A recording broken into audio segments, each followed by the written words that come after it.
Election commission की बात न मानी तो इलेक्शन कमीशन क्या कर लेगा? इलेक्शन कमीशन को स्वेच्छा से ही ये कहना चाहिए था कि भाई ये मुद्दे संज्ञान में लाए गए हैं, इसकी हम लोग जांच कर रहे हैं, जांच करके हम ये बिंदुवार उसका उत्तर दे रहे हैं। डिजिटल डेटा क्यों नहीं अपलोड कर सकते? ये प्राइवेसी का मामला बनाकर इलेक्शन कमीशन लोगों को बेवकूफ़ बनाने की कोशिश कर रहा है।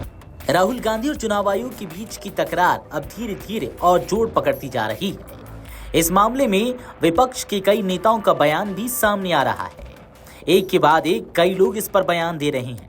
इसी बीच अब जन स्वराज पार्टी के संस्थापक प्रशांत किशोर का भी इस पर बयान सामने आया है। प्रशांत किशोर ने राहुल गांधी बनाम चुनाव आयोग विवाद पर तीखी प्रतिक्रिया दी है। उन्होंने कहा, मान लीजिए राहुल गांधी आयोग की बात न माने तो आयोग क्या कर लेगा?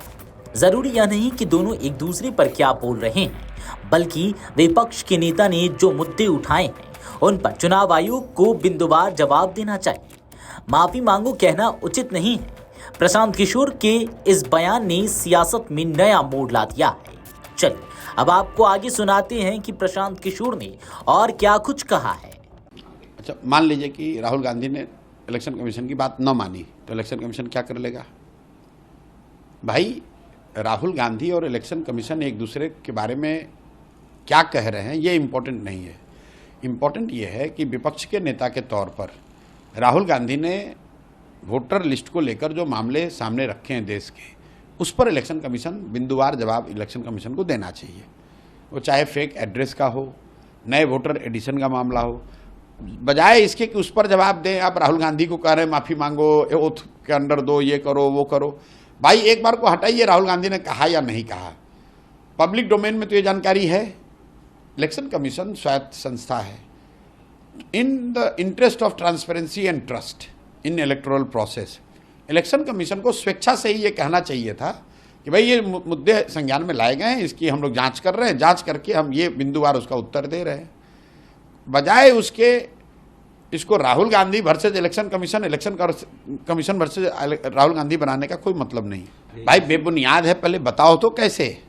ठीक है, मान लिया इलेक्शन कमीशन कह रही है कि ये बेबुनियाद है, तो कैसे बताइए? तो राहुल गांधी ने अपने प्रेस वार्ता में बताया कि कई होम एड्रेस जो है वो जीरो, उसके सामने जीरो लिखा है। तो ये सामान्य कई लोगों को समझ में आ रहा है कि भाई बिहार में, देश में कई घरों के जब एड्रेस हाउस नंबर नहीं होता है वहाँ पर एंट्री के लिए आपने जीरो डाल दिया, ये बात समझ में आ रही है। लेकिन ऐसे बीसियों बात और राहुल गांधी ने बताया है, उसको क्यों नहीं बता रहे हो आप? उस पर जवाब तो दो। मेरे भाई, सीसी फुटेज आप डिजिटल डेटा क्यों नहीं अपलोड कर सकते हैं? डिजिटल डेटा क्यों नहीं अपलोड कर सकते हैं? ये प्राइवेसी का मामला बनाकर इलेक्शन कमीशन लोगों को बेवकूफ़ बनाने की कोशिश कर रहा है। आप बताइए कि फॉर्म 20 का डेटा, फॉर्म 19 का डेटा, फॉर्म 6 का डेटा अगर आप ऑनलाइन जारी करेंगे, उससे क्या प्राइवेसी का मामला हो जाएगा? भाई वोटर लिस्ट तो उपलब्ध है ही ना पब्लिक डोमेन में, कौन कौन वोटर है ये तो पता ही है। उसको अगर आप मशीन रीडेबल फॉर्म में कर देंगे तो उससे क्या प्राइवेसी कॉम्प्रोमाइज हो जाएगी? अगर आपकी जानकारी पब्लिक के बारे में नहीं है कि फलाने व्यक्ति वोटर हैं या नहीं हैं, तो जानकारी देने में प्राइवेसी का मामला होगा ना। यहाँ पर तो आपने जानकारी दी है, लेकिन एक ऐसे फॉर्म में दी है जिससे कि उसको एनालाइज करने में, फॉलो करने में लोगों को दिक्कत हो रही है। अगर आप उसको डिजिटल फॉर्म में, मशीन रीडेबल फॉर्म में दे देंगे तो जो जानकारी उपलब्ध है उसको देखने समझने की क्षमता बढ़ जाएगी। इसमें प्राइवेसी का मामला कहाँ से है?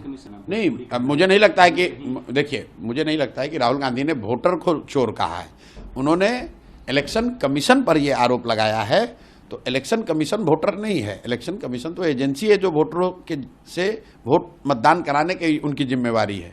उन्होंने, राहुल गांधी ने, जहाँ तक मैं समझा हूँ, जो बात मैंने सुनी है, राहुल गांधी ने वोटर को चोर नहीं कहा है।